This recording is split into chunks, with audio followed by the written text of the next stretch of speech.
มันบ่งบอกตัวตนของเราจริงๆอย่างเงี้ยครับว่าอะไรคือสิ่งที่เราชอบอะไรคือสิ่งที่เป็นตัวเราจริงๆแล้วการแต่งตัวมันคือพื้นฐานของแบบสิ่งที่ทุกคนต้องมีอยู่แล้วอะเลือกที่จะเอาสิ่งนี้มา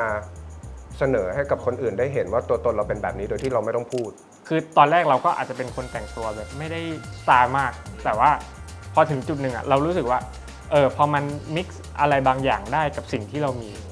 มันก็จะ create สไตล์ขึ้นมาผมว่าการที่เราค้นหาสไตล์มันคือการทดลองนะคือเราต้องทดลองไปเรื่อยๆว่าแบบอะไรมันคือสิ่งที่ใช่คือผมก็ไม่สามารถนิยามสไตล์ของตัวเองได้แล้วอีกอย่างหนึ่งที่ตามมาก็คือความมั่นใจไม่ว่าคุณจะใส่อะไรก็ได้สไตล์ของคุณเป็นแบบไหนก็ได้แต่สิ่งที่สำคัญที่สุดคือคุณต้องมั่นใจในสิ่งที่คุณใส่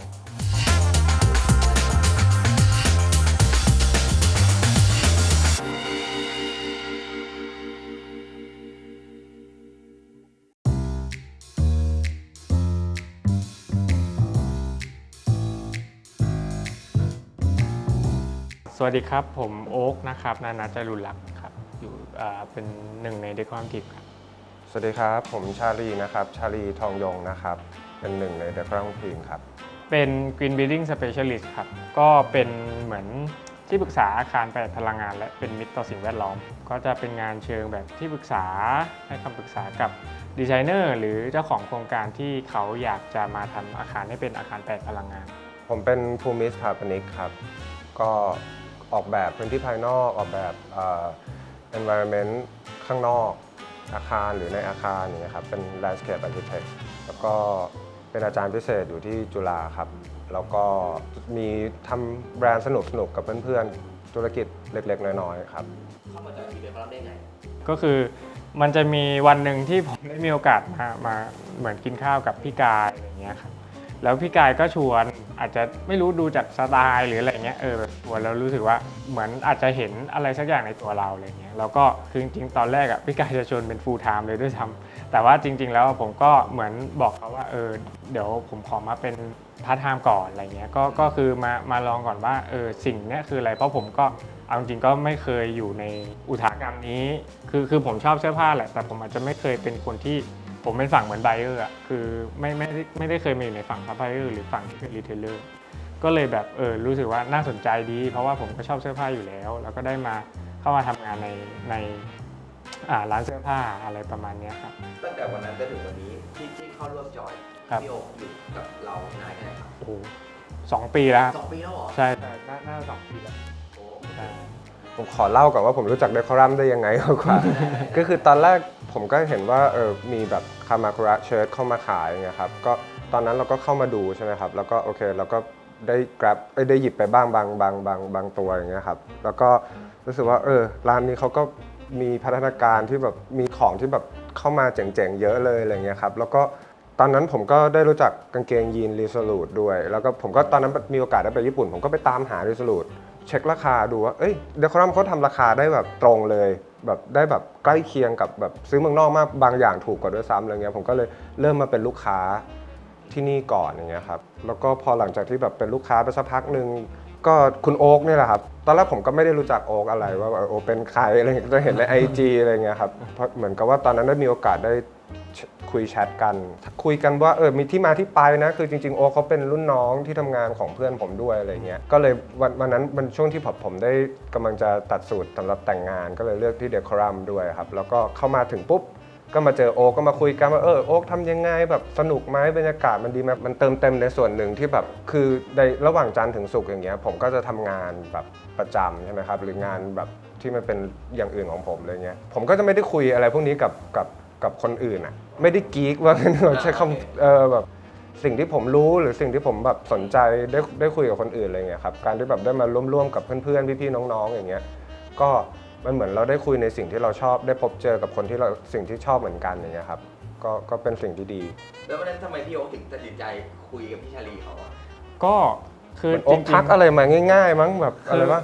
คือเหมือนจริงๆผมอ่ะ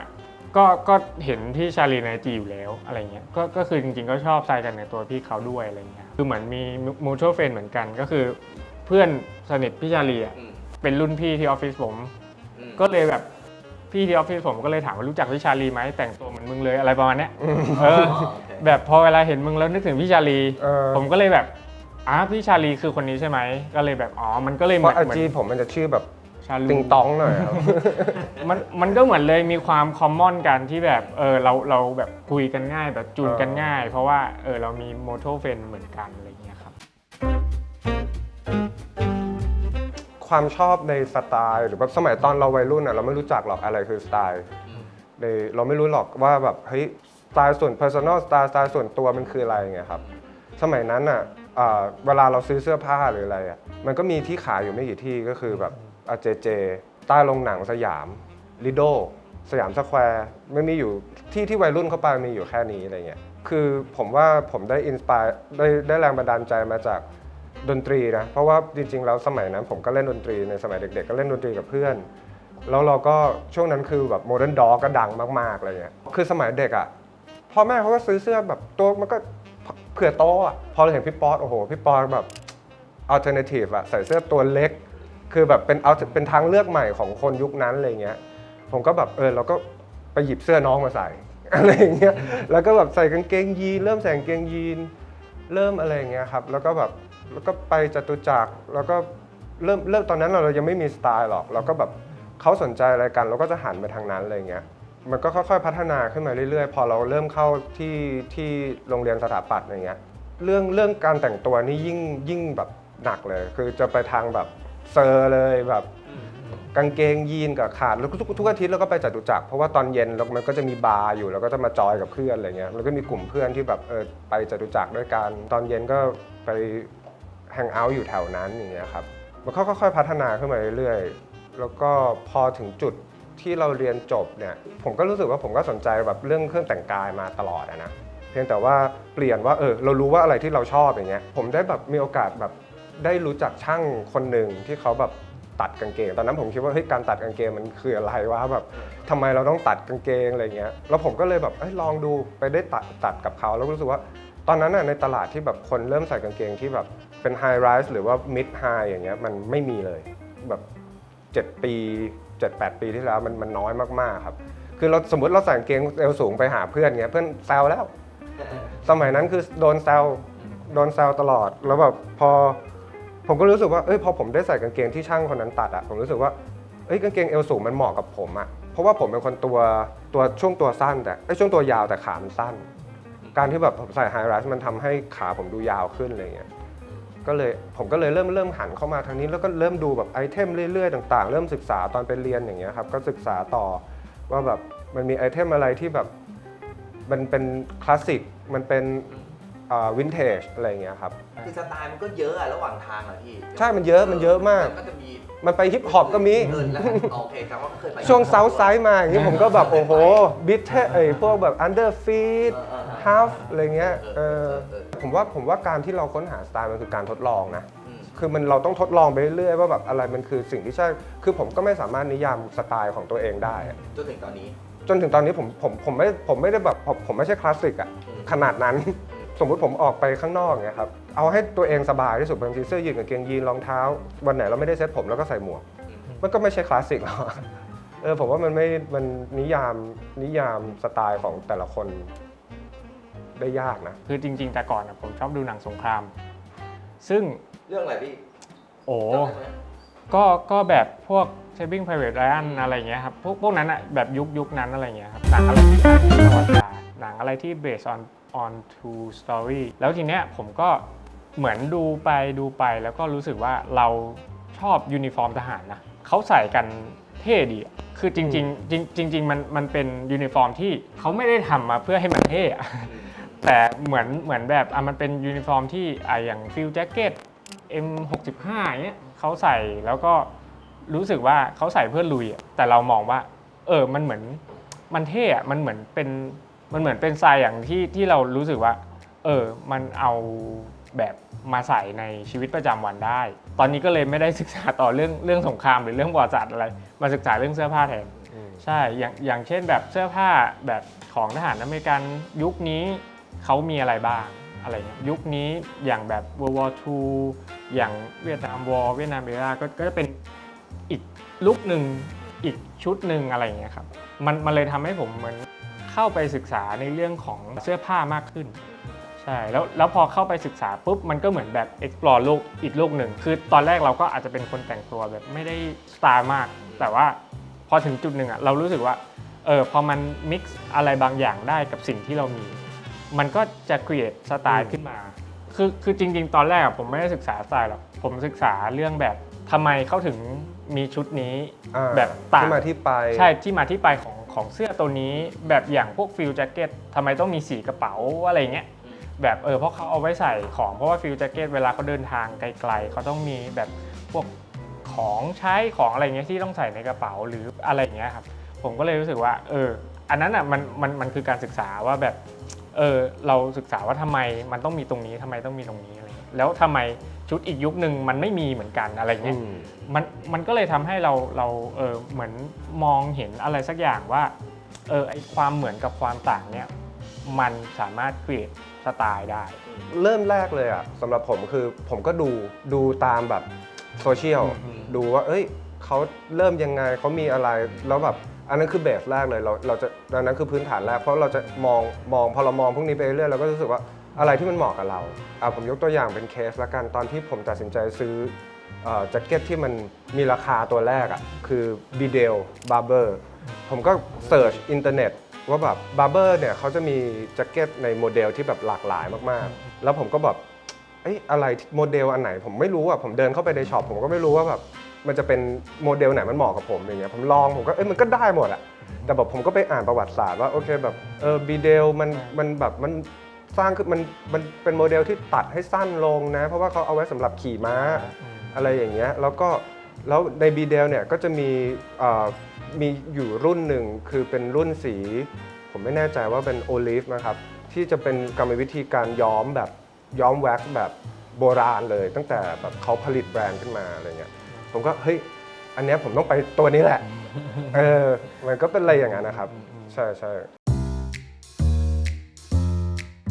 การแต่งตัวสำคัญกับชีวิตผมยังไงคือผมรู้สึกว่าการแต่งตัวมันช่วยเสริมลุคเราพอสมควรเลยเพราะว่าผมเชื่อว่าคนส่วนใหญ่อาจจะดูคนจากภายนอกก่อนเพราะมันเป็นสิ่งที่เขาเห็นที่สุดมันเป็นสิ่งที่เขามองแวบแรกแล้วเขาจะรู้สึกเลยว่าคนเนี้ยเป็นยังไงแบบอาจจะมองแวบเดียวยังไม่เคยคุยกับเรายังไม่เคยอะไรกับเราแต่คือเดินผ่านเดินเจอกันครั้งแรกเขารู้เลยว่าเราเป็นคนยังไงผมก็เลยรู้สึกว่าจริงๆการแต่งตัวมันก็ส่งผลต่ออาจจะชีวิตผมพอสมควรคือผมเริ่มจากการที่ผมมาทำงานแบบเป็นเหมือนอยู่ในทีมผู้รับเหมาก่อสร้างซึ่งตอนนั้นผมก็ไม่ค่อยแต่งตัวหรอกเพราะมันมีการเลอะมีการอะไรบ้างซึ่งมันก็จะเป็นยีนเป็นอะไรซะส่วนใหญ่แต่พอผมเริ่มเปลี่ยนจากสายงานตัวเองที่เป็นผู้รับเหมาก่อสร้างมาเปลี่ยนเป็นที่ปรึกษาอย่างเงี้ยครับคือด้วยความที่เป็นลุคของที่ปรึกษาหนึ่งเลยคุณต้องดูโปรเฟชชั่นอลถ้าเขาจะมาปรึกษาคุณเป็นคนที่น่าเชื่อถือคุณน่าเชื่อถือได้เพราะฉะนั้นลุคมันส่งผลต่อการทำงานพอสมควรการปรึกษาทุกอย่างมันก็มีค่าใช้จ่ายครับคือคนที่เป็นเจ้าของโครงการจะยอมอินเวสต์เงินพอสมควรไหมมาให้คนที่แบบอาจจะดูลุคแบบนี้อะไรเงี้ยลุคดูไม่น่าเชื่อถืออะไรเงี้ยผมก็เลยรู้สึกว่าผมต้องเปลี่ยนตัวเองในระดับหนึ่งเพื่อให้ลุคเราดูน่าเชื่อถือขึ้นใช่เพราะอย่างที่ผมบอกเวลาเราไปประชุมแบบ kick off meeting ลุคแรกที่เราไปประชุมมันเป็นลุคที่แบบสามารถบอกความเป็น professional ได้พอสมควรอันนี้ในมุมมองผมอย่างแรกเลยผมว่าคือมันเป็นหนึ่งในปัจจัย4นะทุกคนก็ต้องแบบใส่เสื้อผ้าใช่ไหมแล้วก็มันก็เป็นหนึ่งในสิ่งที่ทุกคนต้องทำอยู่แล้วอะทุกคนก็ต้องแต่งตัวมาจากบ้านอะไรเงี้ยแต่เสนอตัวเองออกมาในรูปแบบยังไงมากกว่าคือเหมือนกับอย่างโอ๊คเขาก็จะเกี่ยวข้องกับการทำงานซึ่งจริงๆมันก็จะคล้ายๆกับสายงานผมเหมือนกันเพราะว่าจริงๆแบบเราแต่งตัวแบบเนี้ยลูกค้าหรือใครก็ตามเขาจะรู้โอเคเทสเราเป็นแบบนี้เรามีรสนิยมแบบนี้มีเซนส์ในการแบบใช้สีอย่างนี้เราชอบอะไรแบบนี้มันก็เป็นตัวหนึ่งที่เราใช้แบบเซลล์เราได้อะไรเงี้ยกับอีกอย่างนึงสิ่งที่ผมว่าสำคัญที่สุดเลยก็คือแบบมันบ่งบอกตัวตนของเราจริงๆอย่างเงี้ยครับว่าอะไรคือสิ่งที่เราชอบอะไรคือสิ่งที่เป็นตัวเราซึ่งคนที่ถ้าเราไม่ได้สนใจการแต่งตัวจริงๆมันไม่ใช่เรื่องผิดนะจริงๆแล้วการแต่งตัวมันคือพื้นฐานของแบบสิ่งที่ทุกคนต้องมีอยู่แล้วอะเพียงแต่ว่าใครที่จะเลือกที่จะเอาสิ่งนี้มาเสนอให้กับคนอื่นได้เห็นว่าตัวตนเราเป็นแบบนี้โดยที่เราไม่ต้องพูดแต่ว่าผมแต่เสื้ สื้อยืดกางเกงยีนก็เป็นการสื่อสาร ผมก็ใส่ใช่จะเป็นการสื่อสารแบบหนึงใช่มันสื่อสารว่าวันนี้คือวันสบายๆของเราเสื้อยืดกางเกงยีนรองเท้าแบบสุภาพหน่อย แต่คือแบบสมมติแบบเราเตรียมแจ็คเก็ตไปอีกตัวหนึ่งแล้วก็เข้าประชุมได้เลยอะไรเงี้ยทุกอย่างมันก็คือแบบตามสถานการณ์ตามการสื่อสารอย่างเงี้ยครับในการทำงานต่างๆงานมันจะพูดแทนเราอยู่แล้วคือการสื่อสารโดยที่เราไม่ต้องพูด ไม่ต้องบอกไม่ต้องพรีเซนต์อะไรเงี้ยครับเพราะมันมองเห็นด้วยตาไง ถ้าคนที่ดูเป็นตัวอย่างส่วนใหญ่จะเป็นคนใน Instagram นี่แหละครับคือสไตล์ผมอะผมก็ไม่รู้หรอกว่าสไตล์ผมอะเป็นแบบไหนแต่ชื่อบางคนที่ผมตามอะก็ส่วนใหญ่เป็นคนเกาหลี Gentle Beak มั้งGentle Beak คนนั้นก็คือคนเกาหลีที่เขาแต่งตัวแบบ Preppy Ivy อะไรอย่างเงี้ยครับมีเยอะเลยอะ จริงมันเยอะป่ะ ใช่มันเยอะครับคือผมมาแต่งตัวออกจากบ้านไปทุกวันอยู่แล้วทีเนี้ยผมก็ต้องเหมือนดูว่าเราจะแต่งอะไรในวันพรุ่งนี้อะไรเงี้ยมันก็เลยต้องดูแบบเหมือนสไตล์ไอคอนิกของแต่ละคน มันมีหลายคนอะผมมันเนมชื่อยากอะ ใช่ แล้วแบบคือผมว่าทั้งหมดทั้งมวลจากหลายๆคนอะคือบางคนเขาสไตล์เขาก็จะชัดนะเช่นแบบยกตัวอย่างแบบมีคนชื่อซาเทอร์ฟินหรืออะไรสักอย่างเป็นคนฟินแลนด์อะไรเงี้ยเขาก็จะใส่สูทหรือแบบpermanent style เขาก็จะแบบมีทั้งใส่สูททั้ง casual ทั้งอะไรอย่างเงี้ยครับซึ่งทั้งหมดนั้นอะผมก็เอามารวมให้มันเป็นผมอะผมไม่ได้ใส่สูททุกวัน ซึ่งพี่ชอบตัวเองตอนนี้กันไหม ก็ชอบนะครับจริงๆอ่ะผมอาจจะเป็นสายแบบอาจจะไม่ได้แต่งแบบสีสันมาก อาจจะแต่งแนวแบบซับเทิลหน่อยสีคุมโทนหน่อยโมโนโครมหน่อยเหมือนพอผมได้ดูไอคอนิกต่างๆอย่างจริงๆตอนนี้ผมดูลุคบุ๊กของ Drake เยอะใช่ลุคบุ๊กของ Drake เขาจะแบบเล่นสีใส่สีอะไรเงี้ยเพราะฉะนั้นคือผมมองว่าบางทีเราอาจจะออกจากคอมฟอร์ตโซนเราบ้างก็ได้ใช่อย่างเช่นแบบเราใส่อย่างนี้แล้วเราใส่ไทสีส้มอะไรเงี้ยมันก็จะแบบฉีกออกมาเลยอะไรเงี้ยผมว่ามันก็เขาเรียกถามว่าชอบณปัจจุบันไหมก็ชอบแต่ว่าคือถ้ามันมีอะไรมาเติมแต่งเข้ามาให้มันอาจจะดูฉูดฉาดขึ้นดูมีสีสันขึ้นก็โอเคครับ ผมรู้สึกว่าผมก็โอเคกับตู้เสื้อผ้าผมนะก็รู้สึกว่ามันแบบมันพอได้แล้วอะไรอย่างเงี้ย ควรพอได้แล้ว คนพอได้แล้ว ครับ ผมคิดว่าพี่โอ๊คจะตอบว่าไอดอลพี่คือพี่ชาลี โอ้ยไอดอลผมคือคุณโอ๊ค เอ้ยอะไรกัน คุณกาย ครับ พี่กายพี่บอลอะไรอย่างงี้ ใช่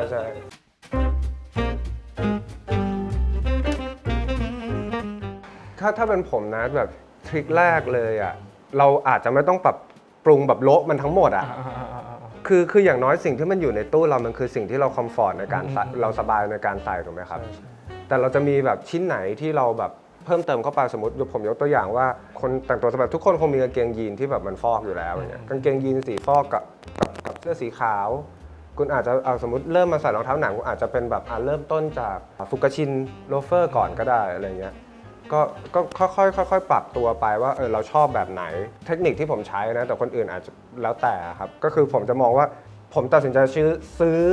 สินค้าชิ้นไหนไปอย่างเงี้ยผมต้องคิดว่าผมจะไปใส่กับอะไรที่ผมมีผมจะไม่ได้ถ้ามันเป็นแฟลชที่แบบเขาเรียกว่าอะไรอ่ะความชอบณวินาทีนั้นทันทีอย่างเงี้ยมันอาจจะไม่ใช่ก็ได้ไงอาจจะไม่ใช่เราก็ได้นับตั้งแต่เดย์ซีโร่เลยที่ผมแบบเริ่มแต่งตัวเลยผมไม่ได้มีของเยอะไม่ได้มีของที่มันแบบดูแบบ announce ว่าคุณเป็นคนแต่งตัวผมใช้เอานู่นเอานี่มาแมทช์กันเอาสิ่งที่เรามีเนี่ยครับมาแมทช์กันแล้วถ้าเรารู้สึกว่าเราขาดสิ่งใดสิ่งหนึ่งไปให้ซื้อสิ่งนั้นมาเติมทุกคนน่าจะมีเสื้อเชิ้ตกางเกงยีนอย่างที่พี่ชาลีบอกถ้ารู้สึกว่ามันหลงๆไปเราอาจจะหาแจ็คเก็ตสักตัวหนึ่งสวยๆมาเติมแล้วพอเราได้แจ็คเก็ตมาตัวหนึ่งแล้วเดี๋ยวมันจะมีอะไรเข้ามาเติมต่อเองใช่อย่างเช่นรองเท้าหนังอย่างเช่นอาจจะเป็นกางเกงไฮเวสสักตัวหนึ่งที่ดีอะไรอย่างเงี้ยครับใช่ผมว่าทุกคนจะมีไอเทมที่เราชอบเป็นพิเศษในตอนแรกๆของทุกๆคนอย่างผมเอาจริงๆผมแอบเริ่มจากรองเท้าพวกแบบเพนนีโลเฟอร์อะไรอย่างเงี้ยครับออเดนอะไรอย่างเงี้ยใช่คือผมพอเริ่มมาเสร็จปุ๊บเดี๋ยวทุกอย่างมันตามมาเองคือเหมือนพอเรามีรองเท้าเพนนีโลเฟอร์ที่เราชอบมากๆแล้วออเดนฟูลสแตรปเสร็จปุ๊บมันจะใส่อะไรแล้วเข้ากับสิ่งนี้ไปซีคหาสิ่งนั้นเพื่อมาแมทช์กับสิ่งนี้ผมว่าอันนี้ก็เป็นเทคนิคหนึ่งในการที่ เราจะ improve ตู้เสื้อผ้าเรา คือผมรู้สึกว่าจริง ๆ แล้วอ่ะตอนก่อนที่เราจะตัดสินใจซื้ออะไรไปลงทุนกับถ้าเราสนใจทางนี้จริงๆแล้วก่อนที่เราจะตัดสินใจลงทุนอ่ะเราคิดว่าเราไปสิ่งที่ดีที่สุดที่เราสามารถไปถึงได้ คุณอยากได้รองเท้าโลเฟอร์สักคู่หนึ่งอย่างเงี้ยสีดำซึ่งมันอยู่กับคุณไปเป็น 10 ปีอ่ะแต่ว่าตอนเนี้ยแบบเรายังไม่พร้อมในความรู้สึกผมก็คือรอจนกว่าเราพร้อมแล้วเราค่อยหยิบมันมา ไม่งั้นสุดท้ายเราก็จะมีรองเท้าสีดำโลเฟอร์ 3-4 คู่ แล้วค่อยมีคู่สุดท้ายที่ดีที่สุด ใช่ใช่คือผมบอกเหมือนพี่ชาลีเลยว่าถ้าอยากได้อะไรเอมแล้วไปให้ถึง เพราะถึงจุดหนึ่งเราจะใช่ใช่ รู้สึกดีใจที่เราได้มันมามากกว่าที่เรา คู่นั้นเยอะ แล้วเราก็จะใส่มันตลอด ใช่ ใช่ ใช่คือถ้าเรายังไม่ได้สิ่งที่เราอยากได้ที่สุดอ่ะเราจะไม่หยุด มันจะไม่มีคำว่าตัวจบจริงๆคือผมก็ซื้อของวินเทจซื้อของมือสองมาเยอะ จนแบบรู้สึกว่าผมผ่านมาเยอะแล้วผมรู้สึกว่าเลือกของที่คุณอยากได้ที่สุด อันเนี้ยคือเป็นอะไรที่พอคุณได้มาแล้วคุณจะแบบไม่ต้องการอะไรอีกแล้วสำหรับผมไอเทมที่ผมรู้สึกว่าขาดไม่ได้นะคือแจ็คเก็ตอะไรก็ตามไม่ว่าจะเป็นสูทแจ็คเก็ตสปอร์ตแจ็คเก็ตวีแจ็คเก็ตอะไรก็ตามที่เป็นแจ็คเก็ตก็คือเป็นอีกเลเยอร์หนึ่งที่คลุมตัวเราเป็นเลเยอร์ที่2อันนั้นเป็นเหมือน essential item ของผมแล้วกันของผมน่าจะเป็น Tassel Loafer สีดำนะคือมันขาดไม่ได้ในที่นี้ไม่ใช่สิ่งที่ขาดไม่ได้ในที่นี้ไม่ใช่ว่าผมจะต้องใส่มันทุกวันแล้วมันต้องแต่เป็นสิ่งที่ผมว่าทุกคนน่าจะมี เพราะว่ามันได้ทั้ง formal ได้ทั้งแบบ play มันได้ทั้งแบบความสุภาพในบริบทที่ต้องสุภาพแต่ไม่ได้สุภาพขนาดแบบ penny loafer อะ อันนี้พี่พูดถึงคนอื่นใช่ไหมฮะแล้วสำหรับตัวพี่เองอะยังเป็นชิ้นนี้อยู่ปะ ชิ้นนี้ เลย ตัวผมเองก็คือ Tassel Loafer สีดำคือมันเป็นไอเทมชิ้นหนึ่งที่ผมว่าถ้าทุกคนมีถ้าเราใส่แจ็คเก็ตอีกชิ้นหนึ่งเป็นอีกเลเยอร์หนึ่งเราจะดูสไตลิชมากขึ้นเราจะดูเป็นคนที่เริ่มแต่งตัวมากขึ้นประมาณนั้นนะครับก็อนาคตที่กำลังจะใกล้ๆนี้ก็เดี๋ยวผมจะมีทำแบบจริงๆมีแบรนด์ชื่อยอนนะครับทำกับเพื่อนอยู่แล้วก็กำลังจะออกเป็นสปอร์ตแจ็คเก็ตประมาณ3 สีเป็นแบบอเมริกันแซกสูทอเมริกันแซกแจ็คเก็ตสิ่งที่เราเลือกว่าเป็นอเมริกันแซกแจ็คเก็ตเพราะว่าคือผมไม่ได้นิยามตัวเองว่าผมจะต้องเป็นอิตาเลียนจะต้องเป็นอเมริกันจะต้องเป็นอะไรรองเท้าแบบนี้แบบไอวี่อเมริกันมากๆผมใส่กับแบบแจ็คเก็ตที่แบบเป็นอิตาลีก็ได้หรือแบบอะไรก็แต่ตอนนี้ผมแค่มองว่าเราในเมืองไทยเรายังไม่ค่อยมีแบบไอวี่อเมริกันที่แบบมันเป็นไอวี่อเมริกันจริงๆที่ปรับให้มันเข้ากับวิธีการใช้ชีวิตประจำวันแล้วก็เลยมันจะทำแบรนด์นี้แบบตอนกำลังอยู่ในช่วงที่กำลังจะออกโปรดักต์อยู่ผมก็อาจจะไม่ได้เป็นในเชิงทำโปรดักต์หรือทำแบรนด์หรือทำอะไรก็จริงๆเคยมีคิดไว้บ้างว่าจริงๆก็อยากลองทำแบรนด์เสื้อผ้าเป็นของตัวเองอะไรเงี้ยเพราะเราชอบแต่งตัวอยู่แล้วเหมือนแบบบางอย่างที่เราหาในประเทศไม่ได้อะไรเงี้ยเราก็อาจจะแบบทำขึ้นมาใส่เองเลยอะไรเงี้ยอันนั้นก็เป็นวิชลิสต์นึงที่อาจจะอยากทำในอนาคตแต่ว่าสิ่งที่อยากทำก็คือแบบอาจจะเป็นยูทูบเบอร์อะไรเงี้ยครับเพราะว่าคือผมแค่รู้สึกว่าอันนั้นมันเป็น intention แรกในการที่ผมทำ IG ขึ้นมาเลยเพื่อนๆที่เป็นแบบคนไทยอะไรเงี้ยแบบรู้สึกว่าการแต่งตัวไม่ใช่สิ่งที่เป็นอะไรที่โอเวอร์จนเกินไปไม่ได้เป็นสิ่งที่รู้สึกว่าจะต้องแบบถูกแซวแต่งแล้วคนอื่นมาแซวหรืออะไรเงี้ยผมรู้สึกว่าอยาก encourage เขาอยาก encourage ทุกคนที่ชอบในการแต่งตัวแต่ยังไม่กล้ามาแต่งผมเลยรู้สึกว่าผมอยากทำแบบมีเดียหรืออะไรสักอย่างให้ทุกคนเห็นว่าจริงๆการแต่งตัวมันไม่ได้เป็นพิษเป็นภัยต่อใครมันเป็นสิ่งที่ express ตัวเราออกมาคือผมมาโดนแซวมาเยอะเหมือนมันเป็นปมหนึ่งในชีวิตเหมือนกันที่รู้สึกว่าพอเราแต่งตัวอย่างเงี้ยแล้วบอกว่าเราขายประกันบอกว่าเราแบบขายเครื่องกรองน้ำอันนั้นเป็นสิ่งที่คือคนเริ่มแต่งตัวไม่ควรจะต้องมาเจอมันเป็นการ discourage คนที่เขาอยากจะแต่งตัวผมเลยรู้สึกว่าอยากทำมีเดียอะไรสักอย่างที่แบบทำออกมาจริงๆมันมีวิธีหนึ่งคือแบบว่าสมมติโดนแซวก็คือใส่แบบนั้นไปเรื่อยๆแล้วเขาก็เลิกแซวเองใช่ คือผมอะตอนแรกที่ผมใส่งานออฟฟิศอะไรเงี้ยทุกคนก็แซวแบบมาขายเครื่องกรองน้ำมาขายประกันอะไร อ เงี้ อย ฟฟิศคุณโหดเหมือนกันนะ ใช่จนผมก็ใส่ไปเรื่อยไม่เคยหยุดยั้ง แซวอะไรกันขนาดนั้น ไม่เคยหยุดหย่อนผมก็ใส่ไปเรื่อยจนตอนนี้เขาแบบ เรื่องธรรมดา มาปรึกษาเรื่องสายแหละ อืม มาปรึกษาเรื่องแบบเฮ้ยอยากจะใส่อันนี้แบบเราต้องใส่ยังไงดี มันไม่ต้องกลัวอะไรเลยครับใส่ไปเลยใครจะแซวช่างมันอะไรเงี้ย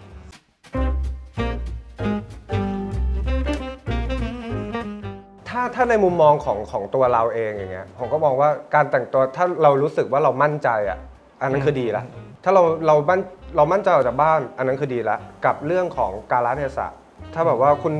คุณไปงานแต่งแล้วแบบเฮ้ยขาสั้นอันนี้ผมว่ามันก็แบบโหดไปอะไรเงี้ยให้มันเหมาะสมกับสิ่งที่เราจะไปกับสถานที่กับบริบท แล้วสิ่งที่สำคัญที่สุดคือความมั่นใจในสำหรับผมนะครับ พี่แย่งผมพูดหมดเลย โอเค ก็คล้ายๆกันมันเป็นผมว่า ไม่ โอ๊กก็สไตล์คล้ายๆ ใช่ กัน ใช่ อยู่แล้ว คือผมอะรู้สึกว่าหนึ่งเลยคือการละเทศะคุณแบบเวลาแต่งตัวไปทำงานนะคุณก็คือคุณต้องเคารพสถานที่ ไม่ว่าจะไปไหนก็ตามงานแต่ง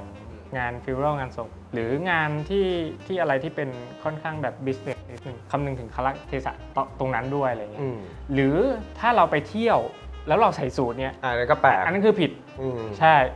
ถ้าถามผมอะสไตล์ที่ดีคืออะไรคืออย่างที่ผมบอกอะคือถ้าเราคำนึงถึงการละเทศะถ้าใครจะแซวเราอะหรือจะมาบูลลี่เราอะไรเงี้ยเราจะต้องไม่รู้สึก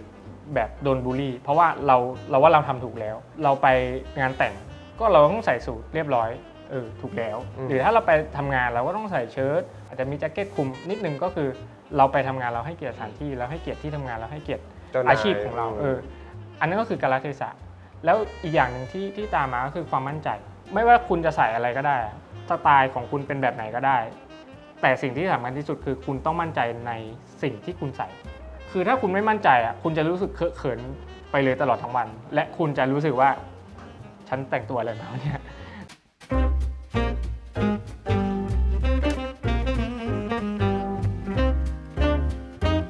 ก็วันนี้นะครับก็เป็นลุคที่ผมกับพี่ชาลี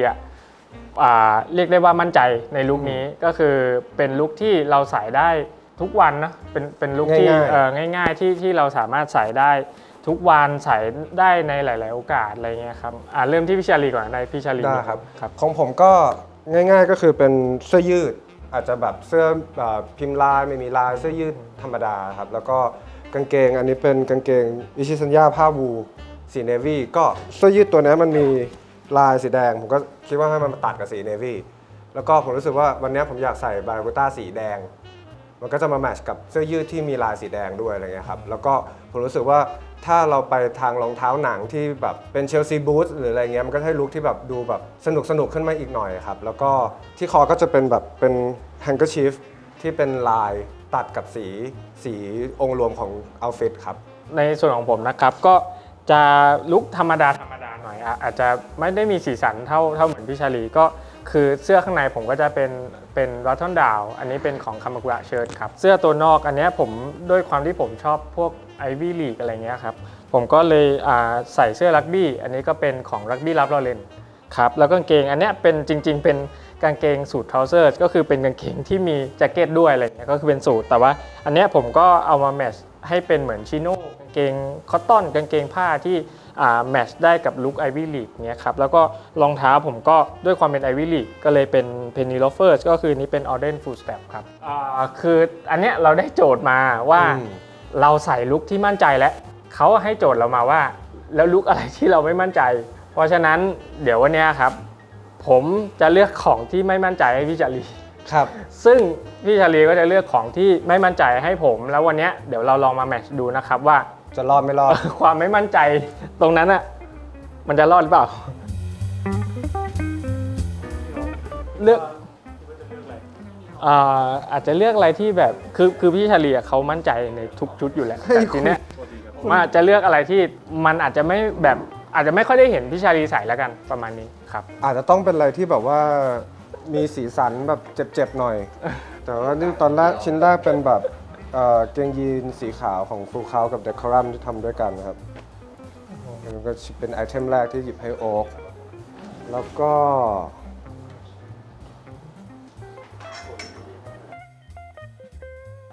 ครับก็อันนี้เป็นลุคที่โอ๊คหยิบให้ผมนะครับก็แล้วก็อันนี้เป็นลุคที่ผมหยิบให้โอ๊คก็เริ่มจากสิ่งไอเทมที่ผมหยิบให้โอ๊คก่อนนะครับเป็นแจ็คเก็ตวอลสตาร์ลินินนะครับเพิ่งเข้ามาที่ร้านแล้วก็เป็นเรนโบว์เบรตันเชิ้ตของ Sense James ซึ่งผมมองว่าแบบมันเป็นสีที่แบบโอ้โหสุดๆไปเลยแบบโอ๊คไม่ค่อยได้แบบเรนโบว์แบบนี้แน่ๆแล้วก็เอามาแมทช์กับกางเกงยีนสีขาวของฟูเขานะครับก็